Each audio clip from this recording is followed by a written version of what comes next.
Welcome back to e-CBSE online classes. We are continuing the module Arithmetic Progressions for class 10th. Today we are continuing exercise problems. This is part B2 of the video series for this module Arithmetic Progressions. Before we get into the exercise problems, let us quickly recap the key formulae from this module. The general form of arithmetic progression is given by a comma a plus d comma a plus 2d and so on, a plus n minus 1 into d. The general form of nth term is given as an equal to a plus n minus 1 into d. Sum of the first n terms in an arithmetic progression is given by s equal to n by 2 times 2a plus n minus 1 into d. If an arithmetic progression has only n terms, then the last term is denoted by either L or am, and that is given by a plus n minus 1 into d.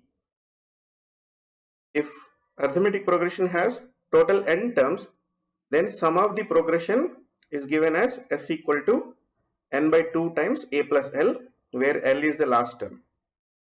Now let's look at few more exercise problems. To start with exercise problem number 3, the problem says, for the following arithmetic progressions, write the first term and the common difference. And there are 4 sub problems given here. In the arithmetic progression, we know that common difference can be found out by using any two consecutive numbers. Highlight the word consecutive here. Let us build the solution one by one.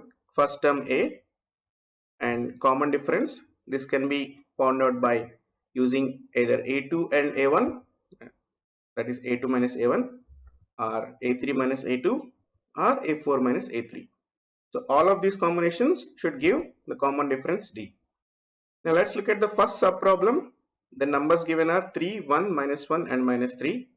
Obviously the first term is 3, and common difference using a2 and a1 is calculated as 1 minus 3, that is minus 2. Using second and third term, that becomes minus 1 minus 1, that equal to minus 2. Using third and fourth term, that is minus 3 minus of minus 1, that becomes minus 3 plus 1, that equal to minus 2.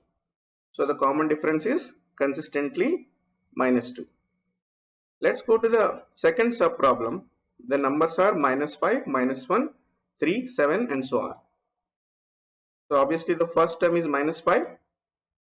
By using first and second term, we calculate the common difference as minus 1 minus of minus 5, that becomes plus 5.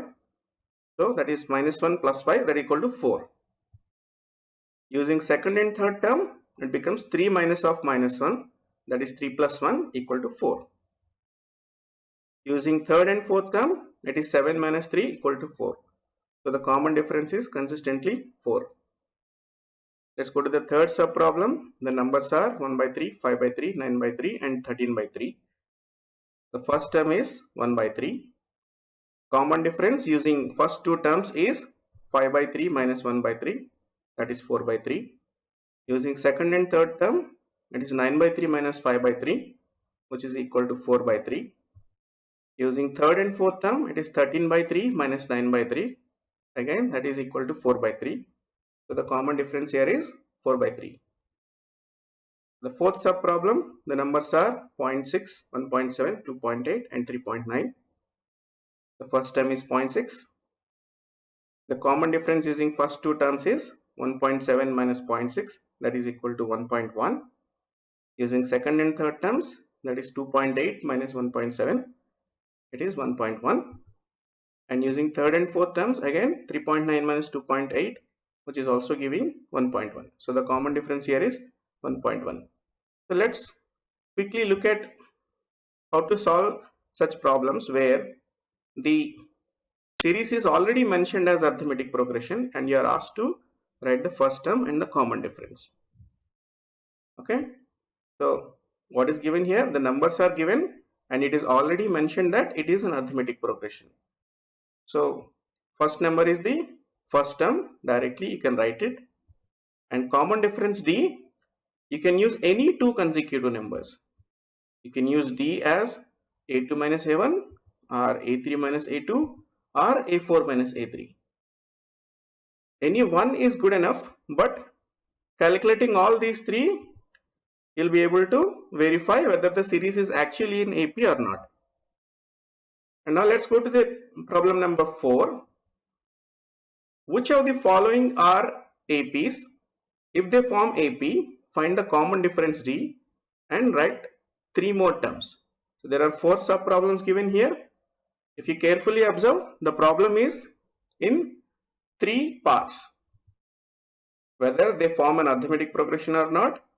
If yes, find the common difference D, and the third part is writing the 3 more terms in the series. Okay, in an arithmetic progression, we know that difference between any two consecutive numbers should be the same. Basically, that's the definition of common difference. Okay, and how do we know whether it is an arithmetic progression or not? The difference, common difference D calculated by any two consecutive numbers should be same. That means D equal to A2 minus A1 should be equal to A3 minus A2 should be again equal to A4 minus A3. If any of these differences is not equal to the other difference, that means it is not in arithmetic progression. So let us build the solution one by one. Let us build a table A2 minus A1, A3 minus A2 and A4 minus A3. For the first problem, the numbers are 2, 4, 8, 16 and so on.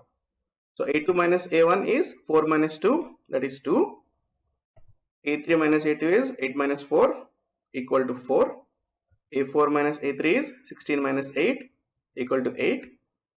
So is it an arithmetic progression here?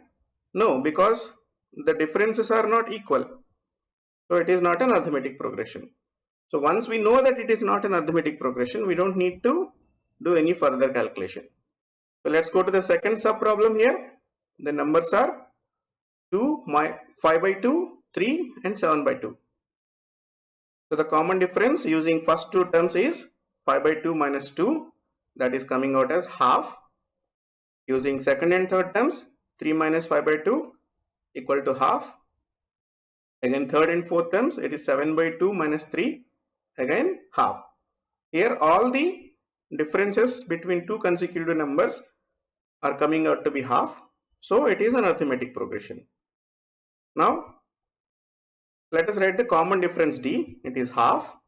And what is the third part we need to do? We need to write 3 more terms in this series. So the next term is basically A5. A5 is nothing but A4 plus D, which is nothing but 7 by 2 plus half, it is equal to 4. The next term is A6, can be calculated as A5 plus D, that is 4 plus half, that is 9 by 2. Next term is A7, which is A6 plus D, that is 9 by 2 plus half, it is coming out as 5. Okay, let's go to the third sub problem. The numbers given as minus 1.2, minus 3.2, minus 5.2, minus 7.2 and so on. Using the first two numbers, the common difference is minus 3.2 minus of minus 1.2, that becomes minus 3.2 plus 1.2, that is equal to minus 2.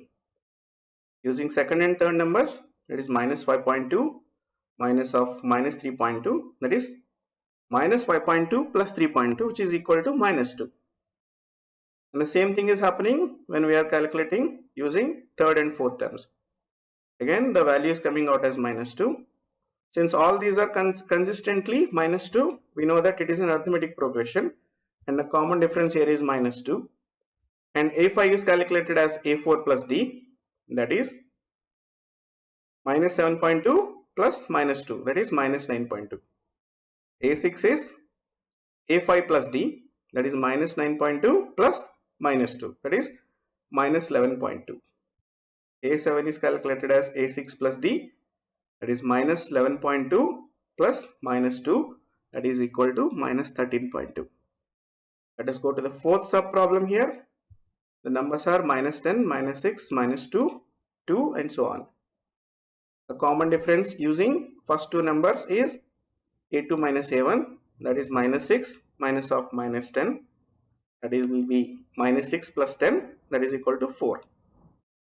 Using second and third term, that is minus 2 minus of minus 6, that is equal to 4.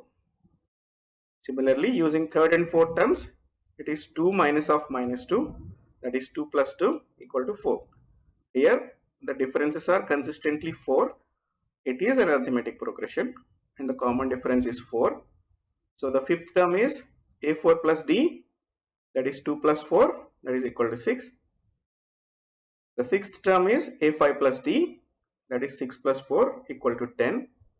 Seventh term is a6 plus d, that is 10 plus 4, that is equal to 40. Okay, we solve this problem. Let us now look at how to solve such problems. Again, this has three parts here. Whether or not they form an arithmetic progression. If yes, find the common difference and write three more numbers. Correct? So the basic principle here is, in an arithmetic progression, difference between any two consecutive numbers should be the same. Correct? So the steps to solve such problems is, we need to calculate difference between all consecutive pairs of numbers. Correct? That is a2 minus a1, a3 minus a2 and a4 minus a3. If any two differences are unequal, for example, if a2 minus a1 is not equal to a3 minus a2, or if a3 minus a2 is not equal to a4 minus a3, that means the numbers are not in arithmetic progression. So if all the differences are equal, that is the common difference G. Like if a2 minus a1 is equal to a3 minus a2 equal to a4 minus a3, that means the common difference can be either any of these, a2 minus a1, a3 minus a2 or a4 minus a3. Once you know the common difference D, you can build the next terms by calculating a5 as a4 plus d, a6 as a5 plus d, a7 as a6 plus d. Okay, remember these steps. It will be very handy when you solve such problems. Now, let us quickly recap all types of problems we have solved so far. The problems are different types. The first one is the series in arithmetic progression? The second is, what is the first term and common difference? The formula here is basically d equal to a2 minus a1 equal to a3 minus a2 equal to a4 minus a3 and so on. If the series is in AP, write the next few terms. Correct?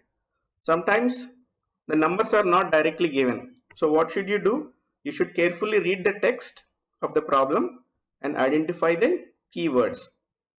Once you know the keywords and understood the problem, you should build a number series. And once the number series is generated by you, what you need to do is calculate the difference between all consecutive pairs of numbers, so that you can check whether the relation in the above box is holding or not. So a2 minus a1, a3 minus a2, a4 minus a3, all these are calculated. If any two differences are unequal, the numbers are not in arithmetic progression. If all the differences are equal, that means you know the common difference that you have already calculated, and you will proceed to calculate the next terms by a5 equal to a4 plus d, a6 equal to a5 plus d, a7 equal to a6 plus d, and so on. So these are the steps. Please make a note of these and remember these steps. It will come very handy while you are solving such problems. So stay tuned for more videos. We are going to solve more exciting problems in the next videos. I hope you like this video. Please like, share, comment and subscribe to our channel e-CBSE online classes, and follow us on Facebook. Thank you so much.